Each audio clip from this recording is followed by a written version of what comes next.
नमस्कार. निवेदक विठ्ठल पवार या माझ्या यूट्यूब चॅनलमध्ये आपल्या सर्वांचं सहर्ष स्वागत. मित्रांनो, सूत्रसंचालकाने स्टेजवर गेल्यावर आपल्या आवाजावर नियंत्रण कसे ठेवावे याबद्दलचीच माहिती देणारा निवेदक विठ्ठल पवार या यूट्यूब चॅनलवरचा हा अत्यंत महत्त्वपूर्ण व्हिडिओ. त्यासाठी व्हिडिओ शेवटपर्यंत पहा. 1. स्टेजवर जाण्यापूर्वी श्वसनाचा सराव सूत्रसंचालकाने करावा. अर्थात 4 सेकंद श्वास आत घ्या, 4 सेकंद थांबा आणि 4 सेकंद तुमचा श्वास सोडा. यामुळे तुमच्या मनातले असणारे भीतीचं सावट कमी होईल आणि जो घाबरटपणा आहे तो देखील कमी होण्यास मदत होईल आणि तुमचा बोलण्यातला निवेदनातला आवाज स्थिर राहील.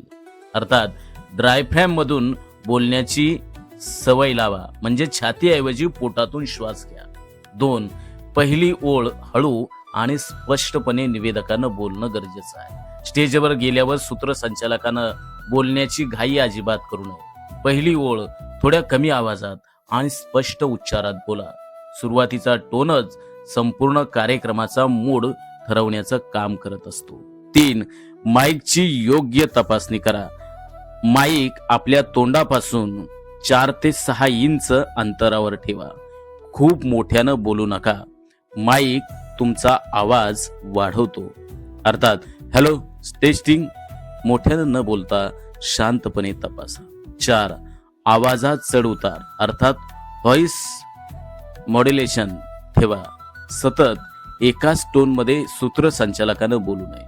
महत्वाच्या वाक्यांवर आवाज थोडासा वाढवा. भावनिक भागात आवाज सौम्य करा. 5. गती अर्थात स्पीड नियंत्रित ठेवा. खूप वेगानं बोलल्यास श्रोते समजून घेऊ शकत नाही. खूप हळू बोलल्यास कंटाळा येतो. वाक्य पूर्ण, छोटा विराम, पुढचं वाक्य हा नियम सूत्रसंचालकानं ठेवणं महत्वाचं आहे. 6. आपल्या जवळ पाणी ठेवा. कोरडा घसा आवाजावर परिणाम करतो, म्हणून सूत्रसंचालकाने मधून मधून थोडासा पाण्याचा छोटा घोट घ्या. याचा अर्थ सतत पाणी पिऊ नका. 7. ताण कमी करण्यासाठी चेहऱ्यावरती स्मित ठेवा. चेहऱ्यावर हलकं स्मित असेल तर आपला आवाज देखील मृदू आणि आत्मविश्वास पूर्ण होत असतो. म्हणून आपल्या आवाजात भीती जाणवू देऊ नका. 8. घसा साफ करण्याची चुकीची पद्धत टाळा. ख ख असं मोठ्यानं करू नका. हलक्या आवाजात पाणी घेऊन थांबा. 9. सुरुवातीला छोटा संवाद साधा. माझा आवाज शेवटपर्यंत स्पष्ट येतोय ना? हा जो तुम्ही प्रेक्षकांशी संवाद केल्यानं तुमचा आवाज नैसर्गिक होतो. 10. नियमित सराव करा. हे सर्वात महत्वाचं आहे.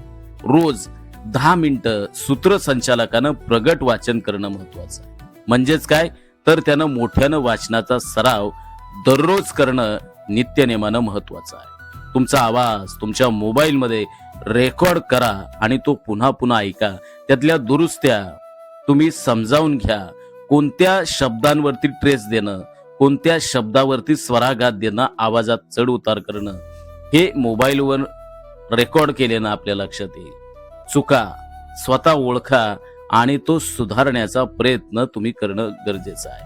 मित्रांनो, आवाज मोठा असणं महत्वाचं नाही, तर आवाज प्रभावी असणं अत्यंत महत्वाचं आहे असं मला वाटतं. आणि प्रभावी आवाजासाठी नियंत्रण आवश्यक आहे.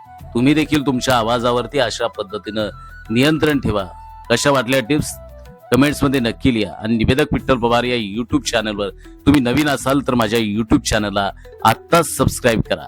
धन्यवाद.